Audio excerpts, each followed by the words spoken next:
today we have decided to celebrate the Buddha Jayanti. It's the day of Buddha's birth. In the whole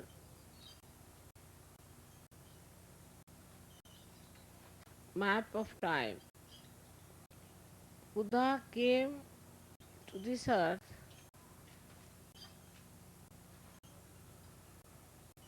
at a time when it was so important for him to come.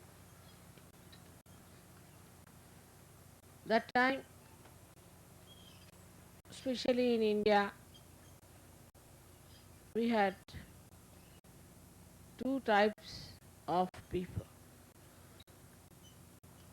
One who were very ritualistic, trying to be extremely strict and disciplined.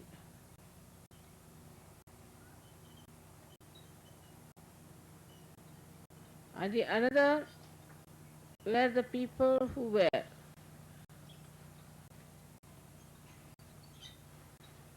too much conditioned and were full of so-called devotion to God. So these two types of people were occupying the area of seekers. So it was necessary to neutralize these two styles of seekings.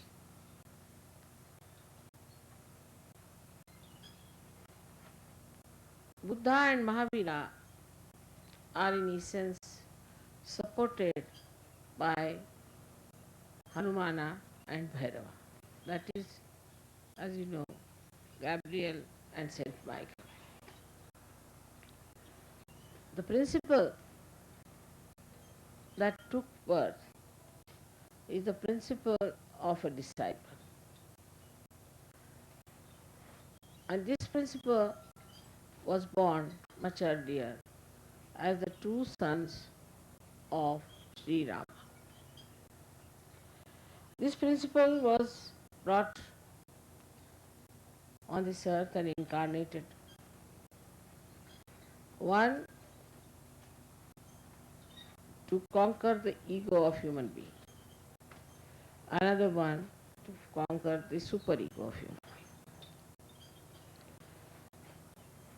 Buddha, when he was born, he found that there was misery everywhere. And the misery, according to him, was due to the desires we have. So, to be desireless is the best way to achieve nirvana. That's what he came to conclusion. But how to become desireless? You are sitting in the sand, and if you see the sand doesn't get attached to anything, you put anything on it, it will not spoil anything. You put water, it will stick on, and as soon as you try to throw it away, the whole thing will disappear into thin air. So, to develop that kind of detachment or to develop a life which was desireless was his aim. And that's why I say he was a disciple principles.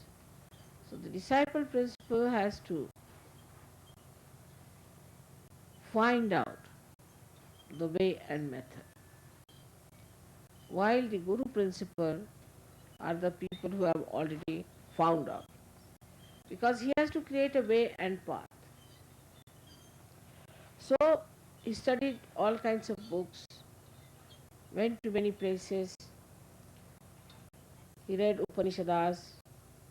Then he saw the people who are busy with Vedas and were doing all kinds of ritualism. With the rituals, they never got the realization, which is actually the first verse of Veda, is that by reading the Vedas and by doing all the rituals of the Vedas, if you do not become Vida, means self-realized. Vida what means to know. If you don't know the divine on your central nervous system, then you are just missing the point. It is all useless for you to read Vedas. So he went into various areas of search. As today we find many seekers have been going to many people to find out the truth.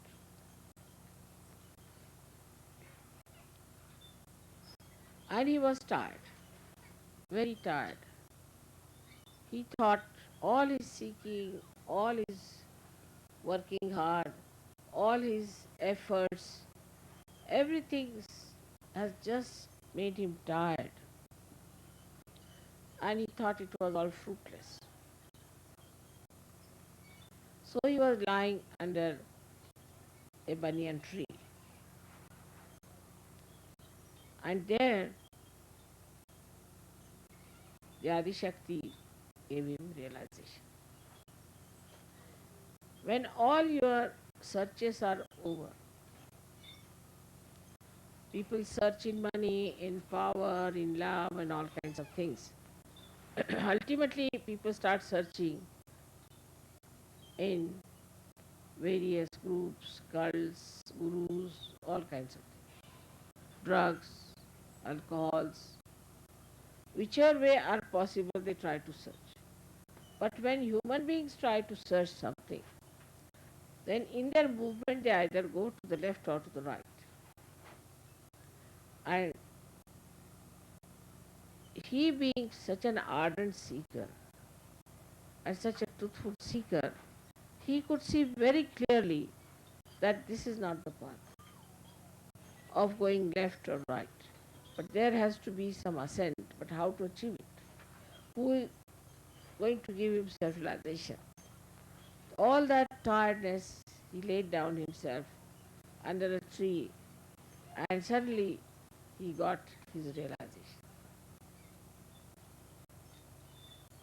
When he got his realization, he started understanding why this problem of conditioning and ego is there.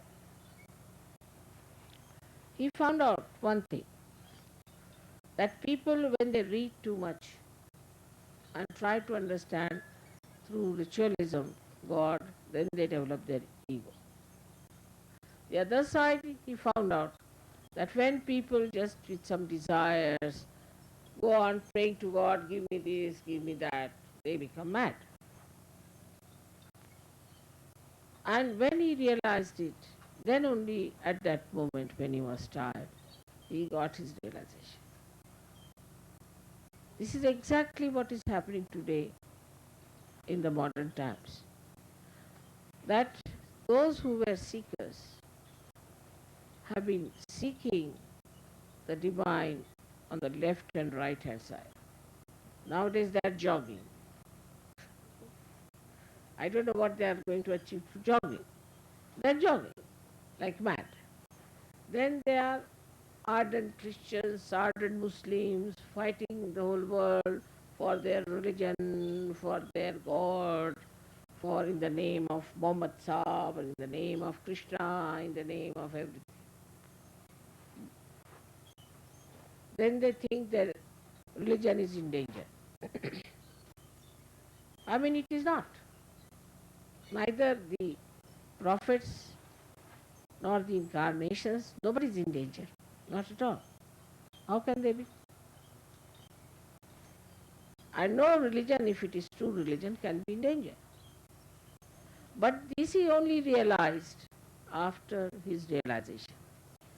But his followers who came,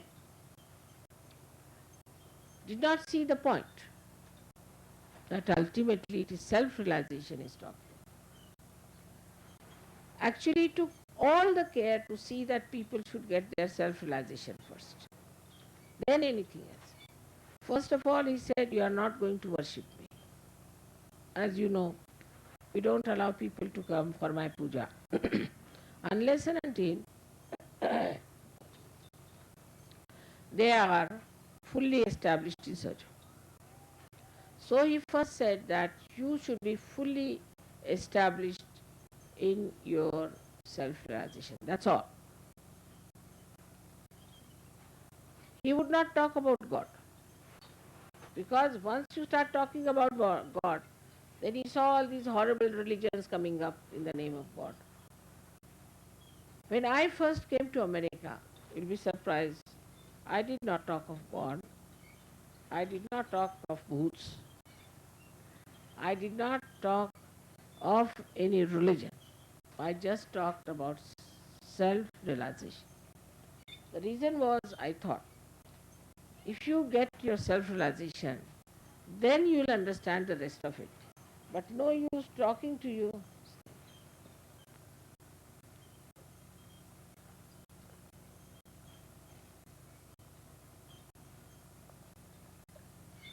about God or about divine, because first thing is you must have your eyes. You must have the light. Otherwise, what's the use of talking about these things? But it so happened that Buddha did not give anybody realization. So it was all right for him to talk about the spirit and not about God or any religion. To such an extent that people said that Buddha was an atheist. He did not believe in God. No, it was a matter of his policy that he did not want to talk about God. But what I found when I came to America, that this world is full of all kinds of things. Firstly, the tremendous ego that they have. And secondly, they are so much conditioned. There were so many witchcrafts and forces. I mean, openly they are saying this is a witchcraft school. Openly. Or this is a satanic powers school. All kinds. I was surprised, openly saying like that. And when I came to San Diego first, because I came on my own, and the people who invited me had an organization called Parapsychology. It was all bhoot, huh? So they took me down, and huge big hall, and there were lots of people sitting down. And I saw all the booths. I said, now what should I do? Should I say the truth or not? They might start getting angry with me. But I said better to tell them, because once they are lost in the booths, then what will I do with them? So I told them this is all wrong, this is all bhutish, it is all nonsense. You just don't follow prey to all these things, this is not correct, you better get your realization. And see, some people did get realization, and some people did leave that organization. Now, last time when I came, I discovered in 83 that the lady who was the in charge sort of a person has become mad. And the gentleman who was organizing all that has become bankrupt and has gone to Australia. And the building has collapsed. The boots must have done the job. It was such a problem for me in those days to talk against all this nonsense. Then I went to some churches they invited. Now in the church, suddenly I found 8 or 10 Buddhist people got up and started dancing. I said, where am I now? I'm here to tell them about the spirit and see the condition here. What am I to tell them? And they ardently believed that I was an agent of God, of course, but God meaning Bhut. it was impossible to understand how far people have gone. At the same time, there was an onslaught of all the fake gurus at that time. And when I said you cannot pay for it, they said you better go back. We don't want you. So I went away and then came back after 9 years. So Buddha tried to talk only about self-realization and not about God at all. But his followers, as they are always one better than the other, tried to create a Buddhism of their own style. And in this Buddhism, whatever he had told, they did not observe. Firstly, he thought if there's ritualism and puja and all that, before realization, where will they land? So he said, all right, you do not do any puja to me. Do not build any monument in my name. You should not worship anything. So what did they do? They are worshipping his teeth, they are worshipping his nails, they are worshipping his hair. Now say, for example, if you get my hair and you are not a realized soul, what is the difference between my hair or anybody's hair? Just the same. Without realization, all this worship took them to very bhutish areas. That's how we find the Buddhists who are nowhere near Buddha. Like if you go to Japan, you can't believe they can be Buddhist. They're supposed to be Buddhist. Buddha, who is the compassionate one. Then you have got Chinese who followed Buddhism. They couldn't understand Buddhism either. And we have Tibetans, where we had these horrible lamas. And we had other people in Ladakh and all that. They are all doing nothing else but Bhuta Vidya, Prita Vidya, Smashana Vidya. So even his advent amounted to the same thing as everybody's. Now Buddha told three things which are very important, which we are very useful for Sahaja Yogis to follow. He said, Buddham Sharanam Gacchami. I surrender myself to the enlightened one. Means what? I surrender myself to the one who is enlightened. In this case, one can say it was Buddha. In your case, it is your spirit. You surrender yourself to your spirit. Buddham Sharanam Gacchami. Buddha means the one which knows. Then he says another thing, Dhammam Sharanam Gacchami. Means surrender yourself to the religion, which is true religion, which is the balance. Now, as you see, all these man-made religions are so funny, and you can't make much out of them. Can't explain if these are religions or these are mafias. The reason is, Buddha said, you surrender yourselves to dharma.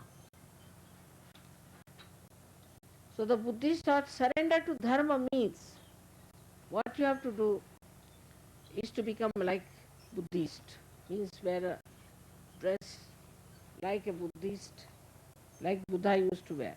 You don't become by wearing that dress Buddha, do you? Or then they thought we should do something more. So some Buddhists got hold of a wheel because she talked of a wheel of life and all that.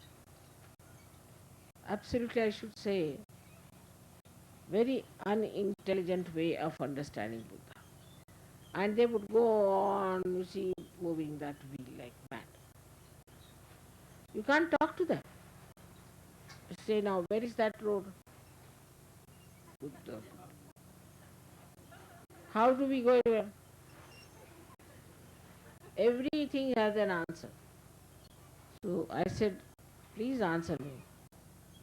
This is the answer. What is this answer going on? Then these people thought we should find out new methods. So some of them took to again Upanishads and started using also from there, making Jataka Kathas, like the stories which are very absurd, funny stories, mysterious stories, this story, that story.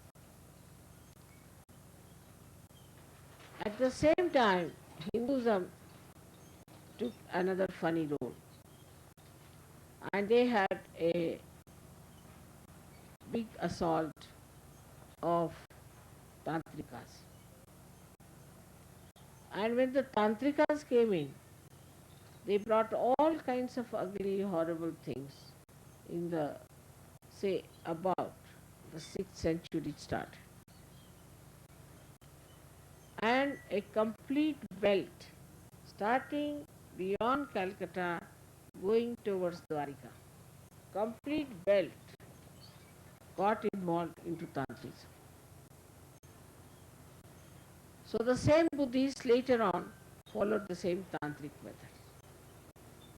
So they tried to bring in everything from this place, that place, and a mixture.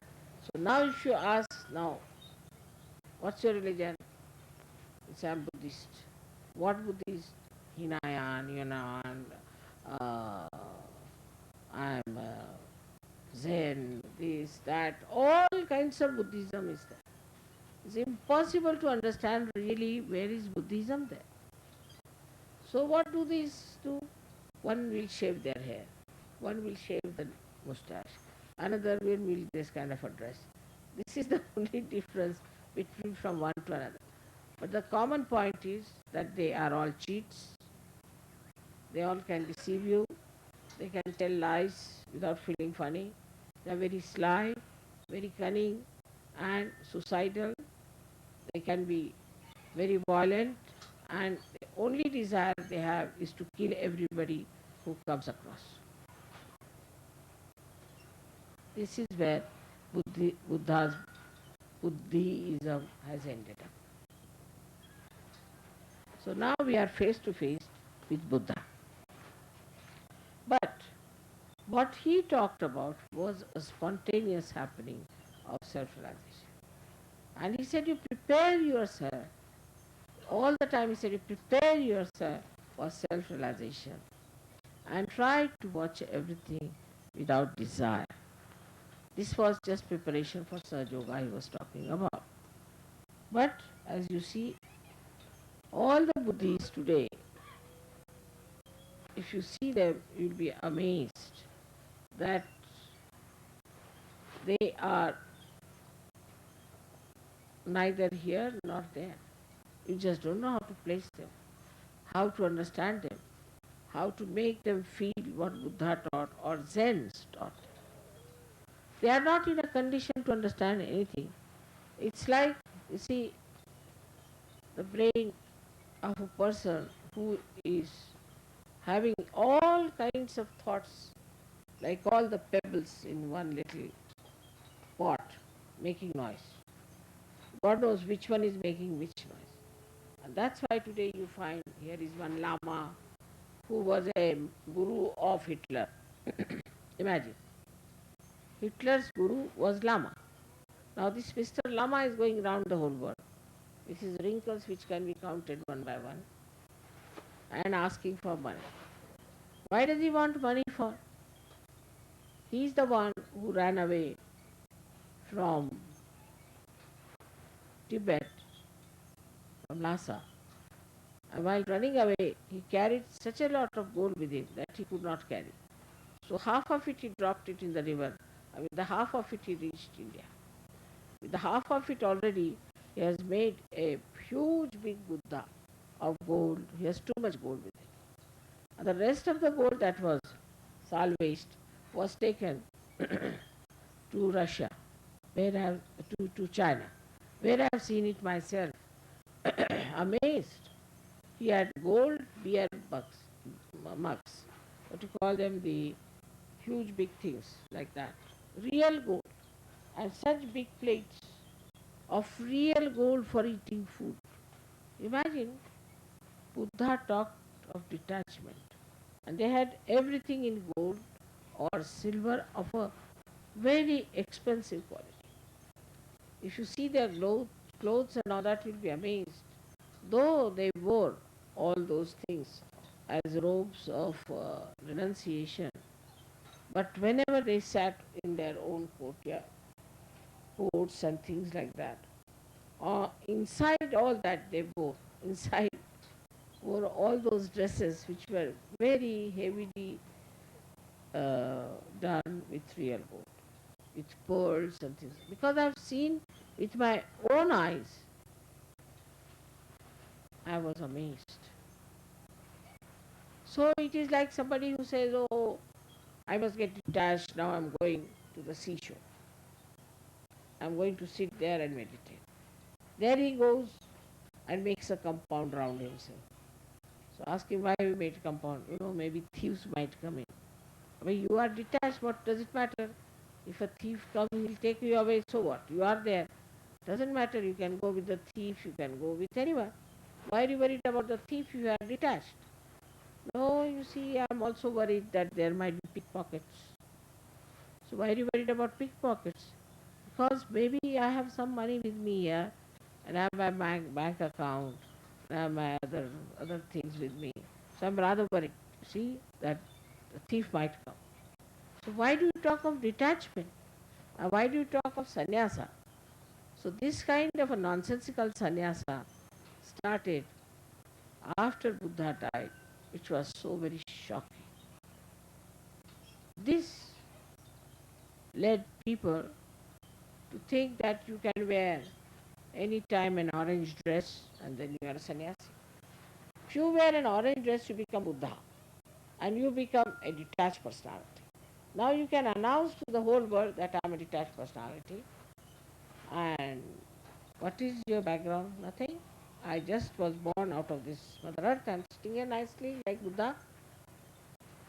So people stupidly start giving them money. So they get the money. But actually the background is that the fellow might have come out of the jail in India for burglary or something like that and now sitting down here as Buddha. How will you make up? Buddham Sharanam Gaccham. So what we have to do is to establish ourselves in Buddha. That is to establish within ourselves in our spirit.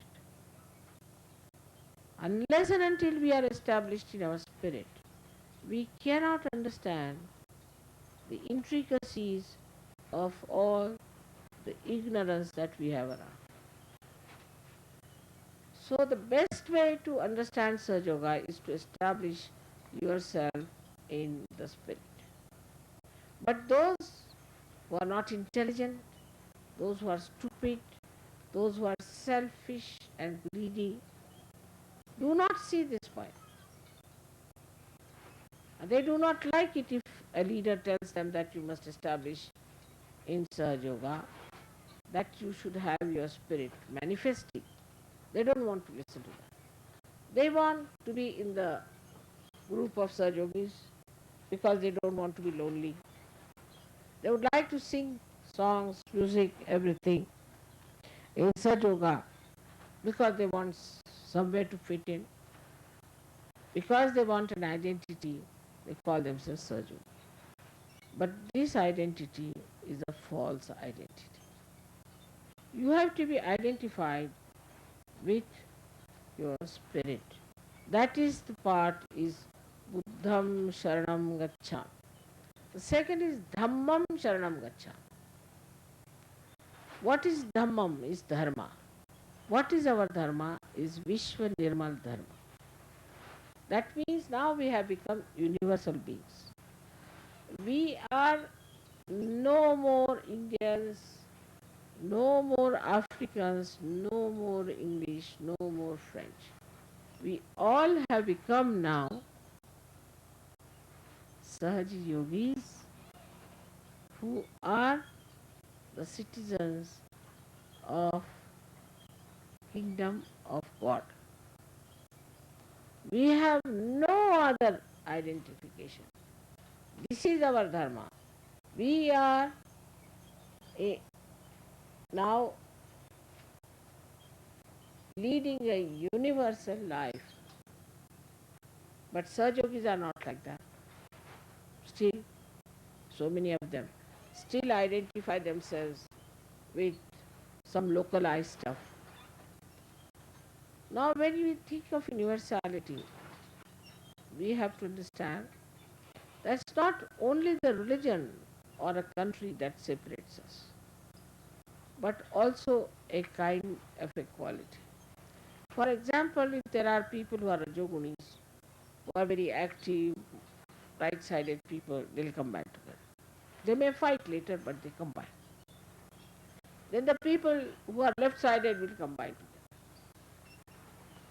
But both of these should cling on to those who are trying to ascend, who are in the center. And there where we fail very much.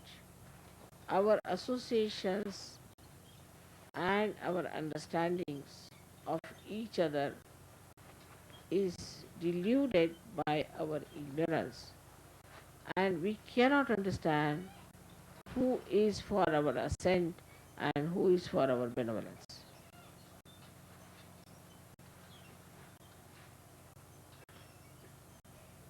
This happens with us in so many ways. We are universal beings and our culture is Sahaja culture. We have given up all our nonsensical cultures.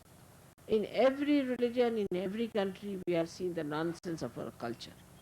So we believe in the spontaneous culture of Sahaja Yoga. So we are universal beings.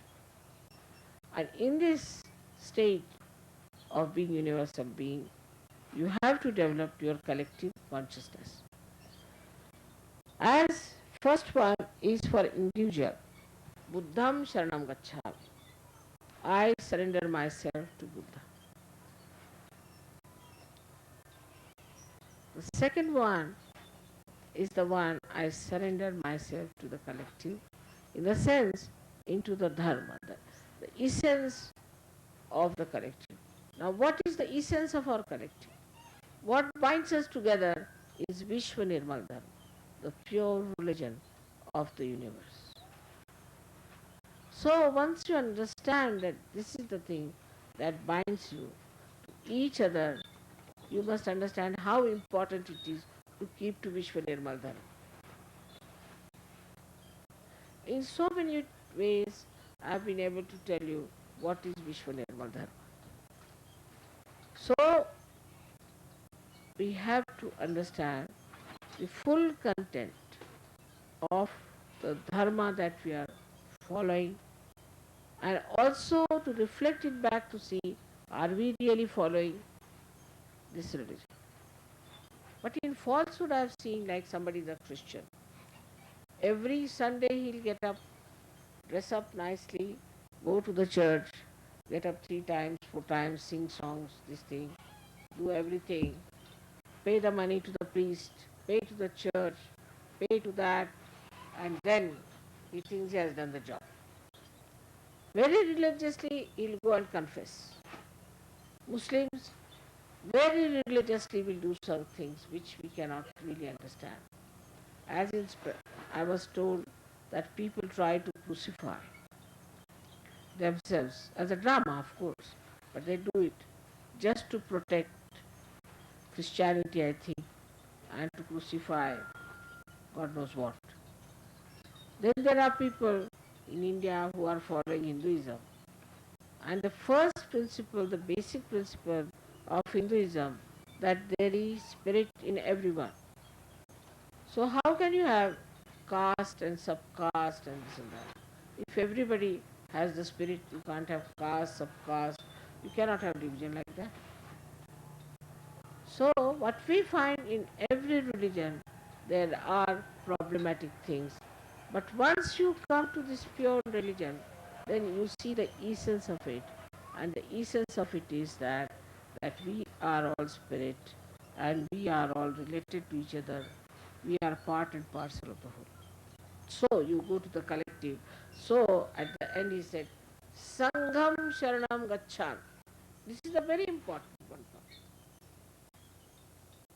Is the most important thing is this Sangham Sharanam Gacchami. For example, we say that you surrender yourself to collectivity. What does that mean? What does that entail? Let us see. As I was talking to your leaders here, I said all of you should form one collective unit, the Sangham. All the leaders have to know that they love Mother from their heart and they should never try to cut each other because somebody is trying to tell them against them.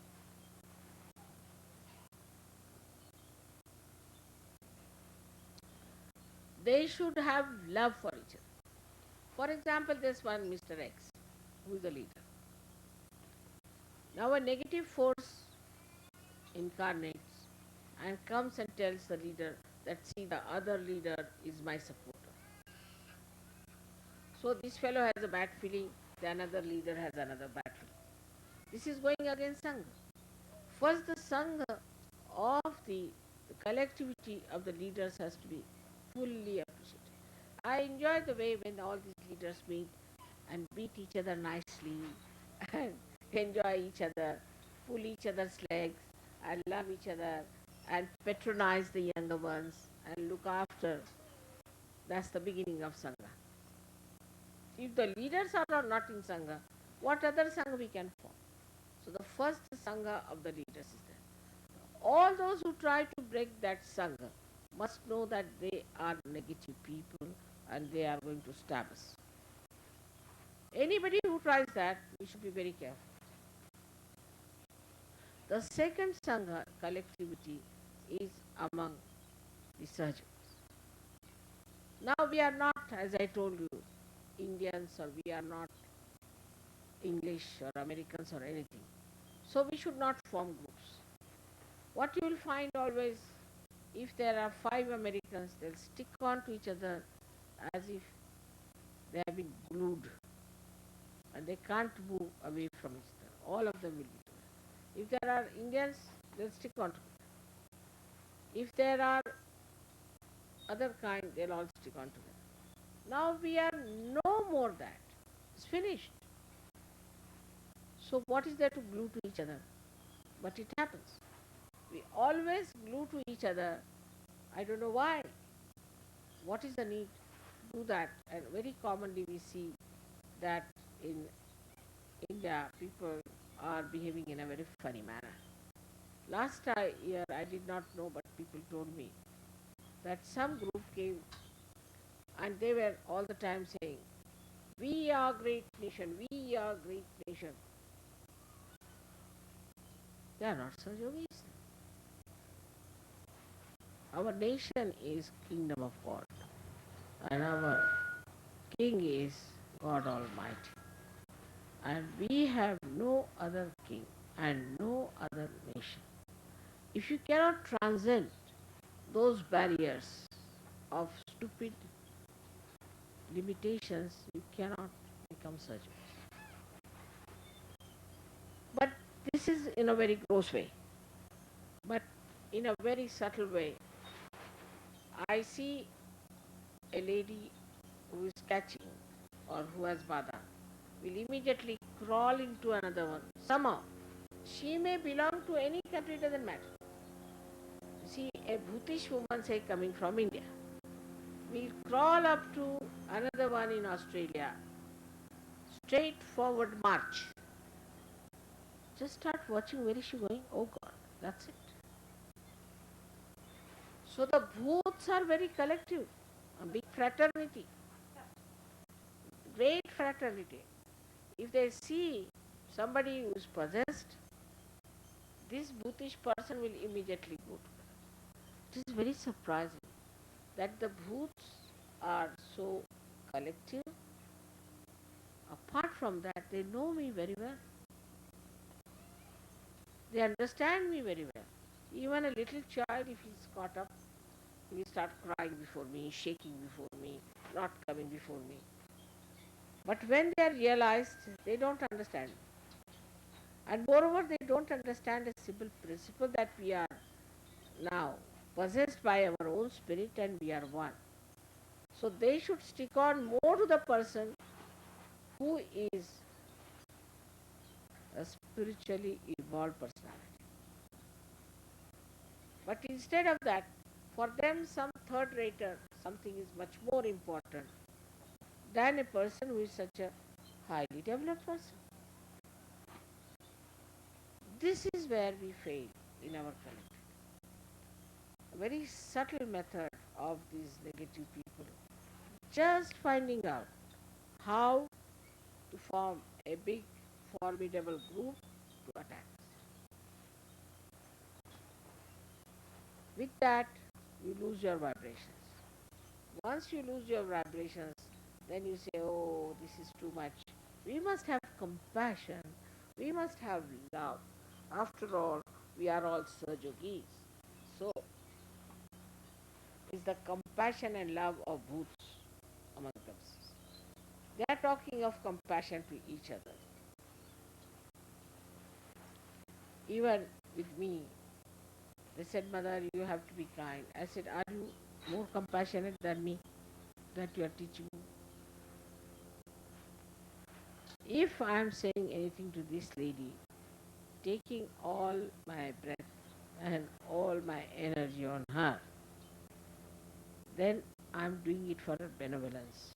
And it's my compassion that is what. But what you are doing is not for the benevolence, but for the destruction of that. So no use supporting someone who is negative.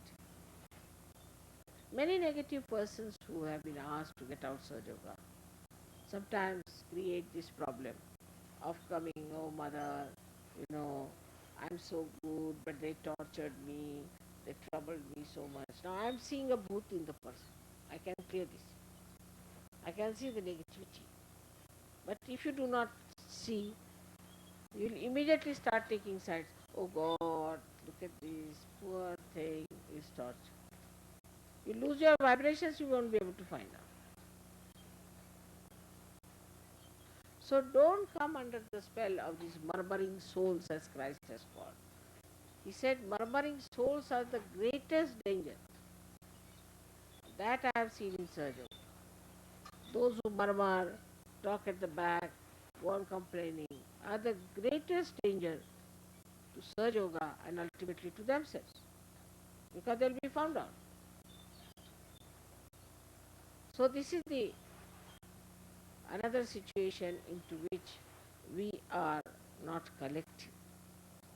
And when we are collective for something which is not ascending force.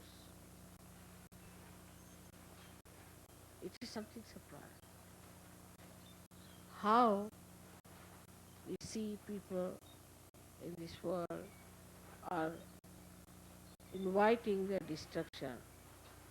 And we too, in a way, when we don't understand what is collectivity, try to destroy our body of surgery. Today I am telling you this because all these things must be stopped now on the day of Buddha's birth. Buddha is the one who is in charge of your ego.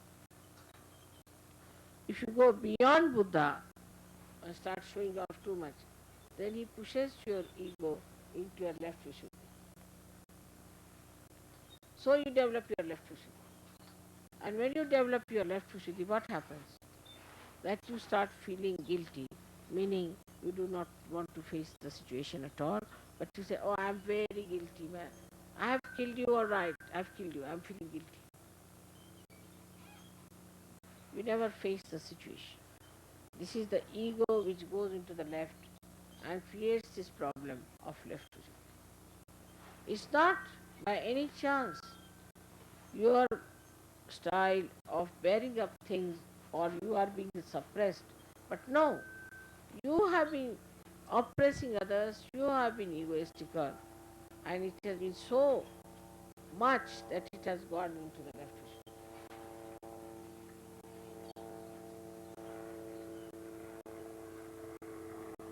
So you are trying to justify.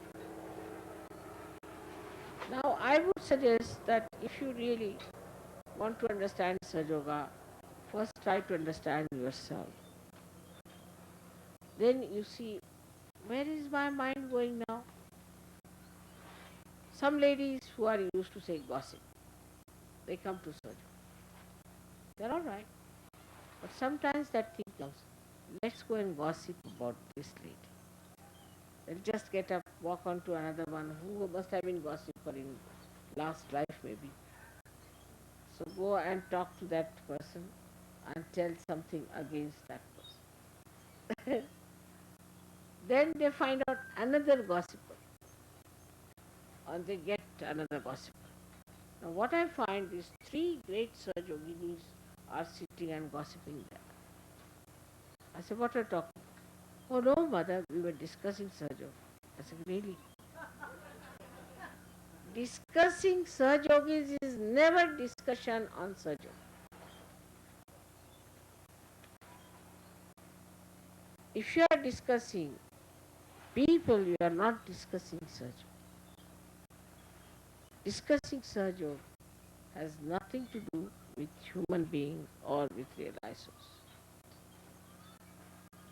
Thank God you don't discuss me, because I must be making lots of mistakes in relation to your culture, in relation to your styles, in relation to the human style. For example, you have to say thank you 10 times. I might be saying it only 3 times or 4 times. Or you have to say sorry, sorry, sorry, sorry. On the telephone, even now, I never say sorry. I say I beg your pardon. But you see, people will say sorry, sorry, sorry. I start thinking, am I in the wrong or they are in the wrong? So, when we start discussing others, what we really do is to confront or to face someone with your own limitations. And we start thinking, he should have done like this, he should have. What about you? So, best is you discuss yourself with yourself and you discuss Sahaja Yoga with others. This is the best way to get rid of one of the greatest enemies of collectivity is gossip. It's a human nature, I think, gossip.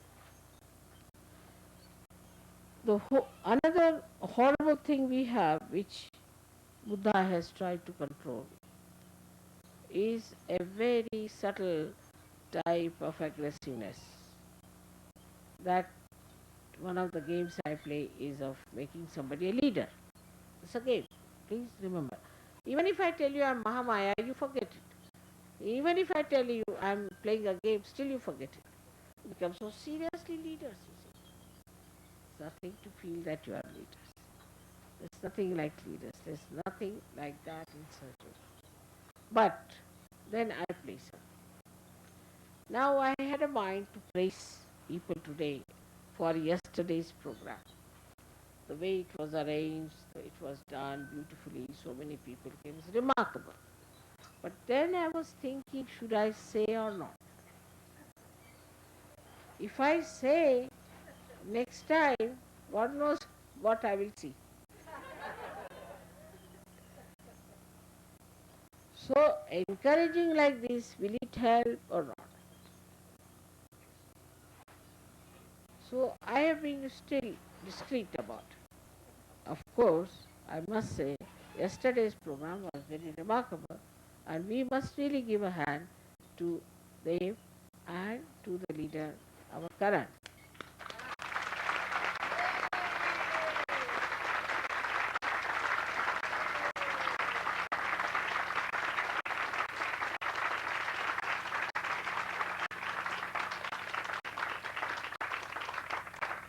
despite all stupid opposition and nonsense, they have shown how they have brought in so many people to Sahaja Yoga and how with complete concentration they have been able to establish so many in Sahaja Yoga.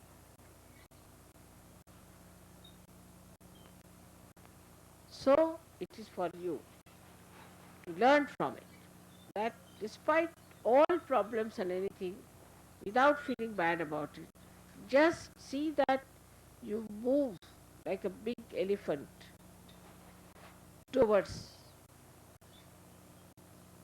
giving realization to others, creating more Sahajogis and more Sahajogis in America. Those who had this aim in life, that we have to give realization to people, we have to achieve establishment of Sahaja Yoga, they never will have any problems of any kind. So never bring down yourself to the level where you think that, see, the food was not good, that was not good, this one was not good, this fellow was torturing, that fellow was doing this. This is not going to help anyone, not going to give you any marks, as they say. After all, if you have to enter into the kingdom of God, one has to know that you have to have certain marks. Otherwise, God will say you failed. And you will be surprised why the entrance is not allowed. You are thinking you are so intelligent, so great. You see how much gossip you have created, how much problems you have created, how many leaders you have pulled down, how much you have befooled mother, and all that. And there, suddenly you find I failed. What has happened? So don't deceive yourself. Self is the spirit. Don't deceive yourself. If you deceive yourself, ultimately you'll be deceived. And despite the fact you have been Sajogis, you have been to my pujas, you have been here, and you have been certified as Sajogis, there's light on your head, still they will say, take another life and then come. Take another, as you see, fail, you have to go through 1 year more. Try another one.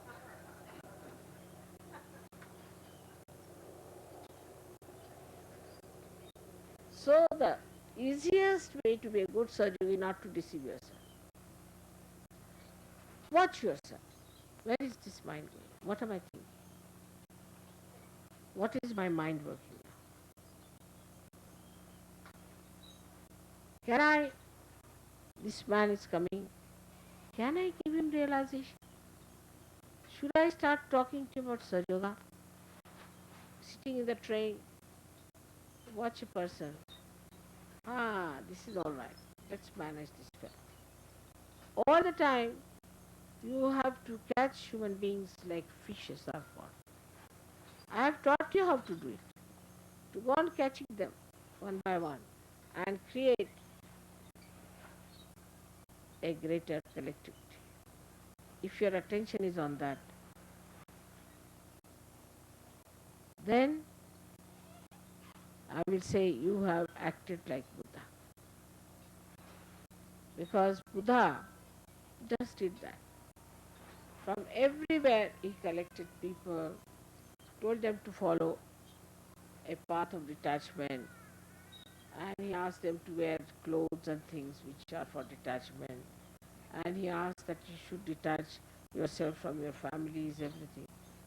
All this he did for one thing, that they should be prepared for today's life. That they have done all these things. We don't want you to wear orange dresses. We don't want you to do all these wrong things, which are not needed today. They were all right in those days, but today they are wrong because they are not needed. When it is not needed, why should you carry on your head? Like the other day, I saw somebody carrying a big boat on his head. I said, what are you doing? He said, I'm carrying the boat. For what? Why are you carrying the boat? Said, you see, I know there is no need to carry the boat here because there is no sea, no water, nothing. But I am just carrying. But why are you carrying this load upon your head? No, because I am carrying. That is how we are. We are carrying on with things which are not needed. Like mother, now I've been doing hatha yoga. Should I do some hatha yoga? Why do you want to do it? There is no need for you. No, no, mother, but I've been doing it. Do it now, what to do? It's as stupid as this carrying a boat on your head. That whatever is not needed, unnecessarily wasting your time. I'm used to this, mother. I used to do this, so I must do it. Everything is made very easy for you in Sajja. Very simple. You don't have to starve, you don't have to fast, you don't have to become vegetarians, you don't have to uh, go and sit in the sun or meditate on Himalayas, nothing of the kind. Comfortably, you can sit down wherever you like and you can meditate. Everything made easy. And once you have found out your spirit, you can enjoy everything that's beautiful. On the whole, maybe for some people this is really too much. In a Sahara desert, you are sitting, everything blowing on your head. What is this? How can we live here? Such a rough life. But you don't feel that way because you have the comfort of the spirit within you. It's the comfort of the spirit. And for the comfort of spirit, you don't need anything. That's what you have. So do not carry on with nonsensical things. Because Buddha went round and round as we came today to this program, I was just thinking like Buddha. Going from this end, again coming from this end, then I couldn't find it, then that end, then coming this way. Ultimately we reach this is blocked. I said give him a bandhan. Finished. Open. So this was blocked, that was blocked, go this way, that way. Alright, it was blocked for him. So he went round and round. But it's not blocked for you. Why do you want to go round and round again? But that is what today everybody wants to do the same way. We must sacrifice, we must give up this, we must do that. What are you going to sacrifice? What is there to sacrifice? I would like to know, Sadhguru. Of course, mostly people sacrifice their brains, I think. When nothing is to be sacrificed, why do you want to become a goat of sacrifice? So from Buddha's life, you don't have to learn that he went in the jungles and he did this and he did also renunciation, he gave up his wife. No, that's not needed now. That's over.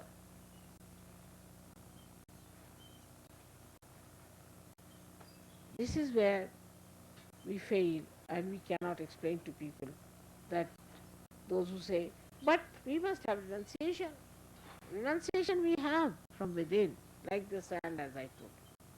Detachment we have from within. But this is compassion. Pure compassion is the most detached thing. It's the most detached thing is the pure compassion. Or anything pure is pure because it is detached. It's a proper mathematics. Anything that is pure has to be detached. If it is attached, it is contaminated. See the logic? Absolute mathematics is there. If you have pure love, then you are detached. Now supposing you love mother, alright, take that.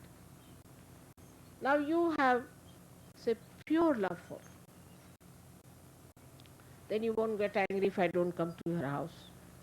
You won't feel disappointed if I can't sit in your car. You won't feel unhappy because I could not touch your sari. No, because I just love mother. Finished. It ends up there. Just pure love. Of course, I know these weaknesses, so I try to please you. All right, all right. But actually, if you really love me, it's all right. I love her. She loves me. Finished. Whether she comes to my house or not, whether she gives me a present or not, whether she pats me or not, whether I can see her or not, whether I can meet her or not, makes no difference. I love. That's the purity of love. Where there's no expectation of any kind, except that I love, and that love is the ocean of enjoyment and the ocean of bliss. Finished. It's the easiest thing to do, is to love. Just love.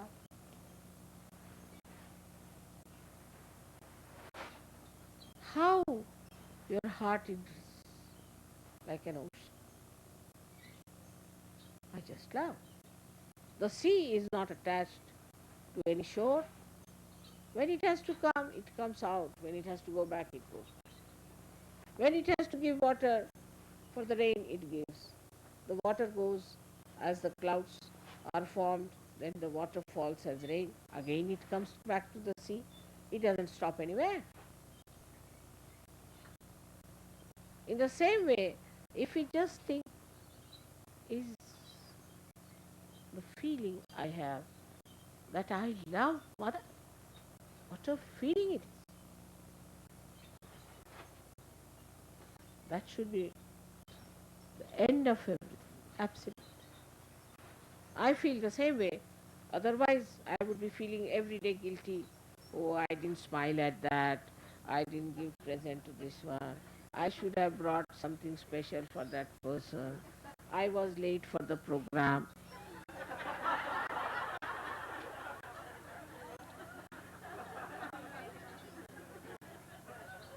But I don't feel guilty because it's all managed. If I had come earlier, all these hecklers would have been there to trouble us.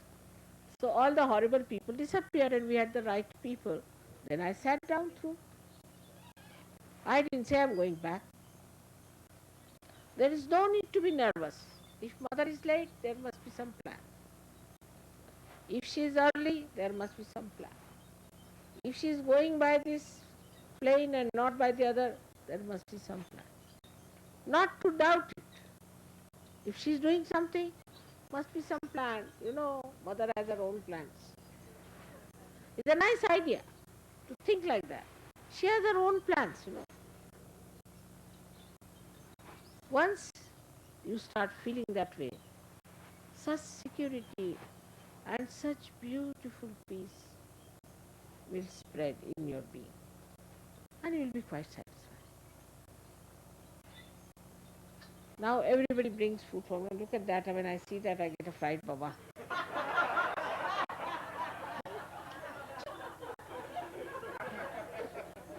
Look at that. I, I was supposed to test it, but even testing will be so much.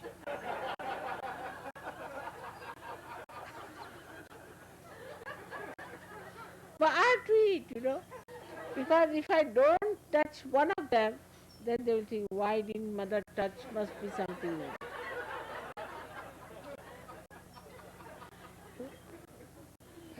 This is a very big problem for me. To keep you happy and to assure you, but I assure you that I love you all very much. Whether you bring food for me or flowers for me or anything, does not matter. When I'm leaving Bogota, my heart is wrenching out. I see the wrench of my heart. I see. Because I'm leaving all the new babes there. That's all. Then I just don't want to face, the thing I feel, oh God, just see, I'm leaving them.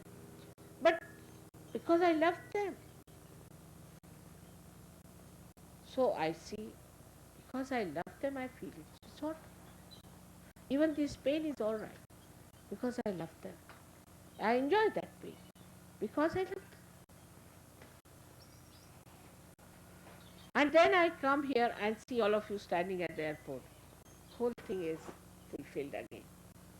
Just not because you have come, because I have come to love you. All this is such a beautiful rapport and such a beautiful feeling. I want you all to enjoy this and not petty things and small things which spoil your joy. These are all joy killers. And that's why the greatest joy killer is the ego nonsensical, which tells you, oh, why didn't mother do this or do that? It's the ego part of it. That's why we have to think of Buddha and celebrate his Jayanti within ourselves to establish him, to say that this ego cannot take away our joy. Anywhere such idea just comes into your head, tell them, now Mr. Ego, I know you very well. In the light of Buddha, you can see your ego very clearly. And he is the killer of your ego. He is the one who finishes off your ego. So today, we have to pray for the whole of America, which is really suffering from this nonsensical mythical ego, which is being exploited by everyone. People are befooling them, the media is befooling, all the doctors are befooling, all the psychologists are befooling, all the governments are befooling. I mean, I don't know, everybody is befooled because they have got ego. If they had no ego, they could not have been befooled. All these advertisements and all these hocus pocus that's going on is because human beings have ego and they can't see through. So we have to say, Mother, please take away this curse of ego from Americans and America. That's why it is nice today we have this Buddha Puja. May God bless.